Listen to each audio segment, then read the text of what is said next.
আমি একটা hand painted dress করেছি এবং এই ড্রেসটার সাথে ওড়না পায়জামা ম্যাচিং ছিল না। তারপরে আমি ওড়না এবং পায়জামাটাকে টাই-ডাই করেছি। তো এই ভিডিওতে টাই-ডাইটা কীভাবে করেছি এটাই ডিটেল একটা ভিডিও নিয়ে আসছি।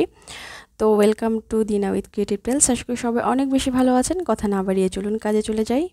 এখানে টাই-ডাই করার জন্য গরম পানি নিয়ে নেব এখন। এই যে দেখেন ফুটন্ত গরম পানিটা আমি ঢেলে নিচ্ছি একটা কিসের মধ্যে, বালতির মধ্যে না, একটা গামলার মধ্যেই নিয়েছি এখানে। তারপরে এখানে হাইড্রোস এবং কস্টিক সোডা দিয়ে দিলাম। এরপরে এটাকে আমি একটু মিক্স করে নিব। মিক্স করে নেওয়ার পরে রঙগুলো ঢেলে দিব কিছুক্ষণ পরে। এই যে একটু মিক্স করে নিচ্ছি। টাই-ডাই করতে যাওয়ার আগে অবশ্যই আপনাকে কাপড়গুলোকে রেডি রাখতে হবে। কাপড়গুলোকে রেডি না রেখে টাই-ডাইয়ের রং মিক্স করা ঠিক না।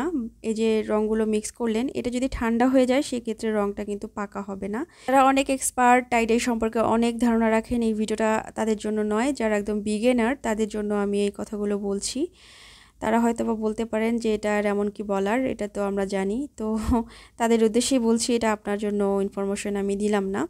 তো এনিওয়েজ আমার সেই রেডি করে রাখা কাপড়গুলোকে আমি এখন এই রঙের পানিতে এভাবে ডুবিয়ে দিচ্ছি এবং এগুলোকে আমি অ্যাজ ইউজুয়াল 15 মিনিট রাখি বা অনেকে 5 মিনিটও রাখে। তো আমি রঙটা আলো ভালো করে যেন পাকা হয় সেজন্য এটাকে 30 মিনিটের মতো রেখে দিব। অনেক সময় আমার 40 মিনিটও হয়ে যায়, আসলে কাজে ব্যস্ত থাকি।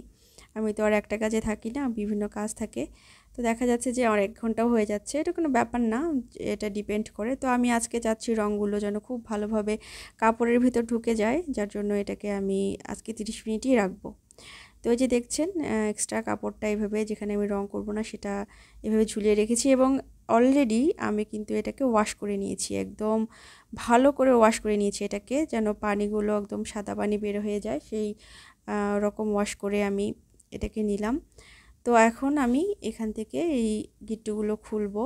এই যে দেখছেন একটু স্পিডে দিয়ে দিয়েছি, কারণ এখানে আসলে দেখানোর মতো কিছু নেই, জাস্ট খুলবো। তো এই গিট্টুগুলো কিভাবে দেয় বা কিভাবে কি করে এই বিষয়ে যদি আপনি জানতে চান তো অবশ্যই কমেন্ট করে জানাতে পারেন। আমি আপনার জন্য হলেও ডিটেল ভিডিও নিয়ে আসব। এই যে কাপড়টাকে খুলে দেখাচ্ছি আপনাকে। দেখেছেন কত সুন্দর হয়েছে?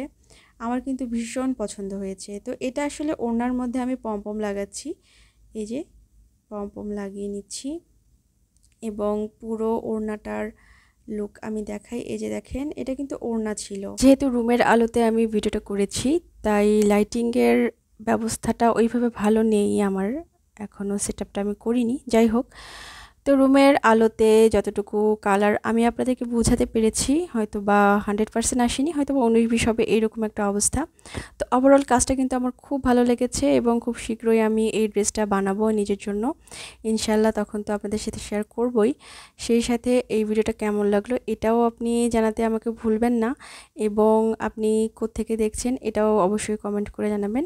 অন্য কোনো ভিডিওতে আবার দেখা হয়ে যাবে। ভালো লাগলে সাবস্ক্রাইব করে দিবেন। আল্লাহ হাফেজ।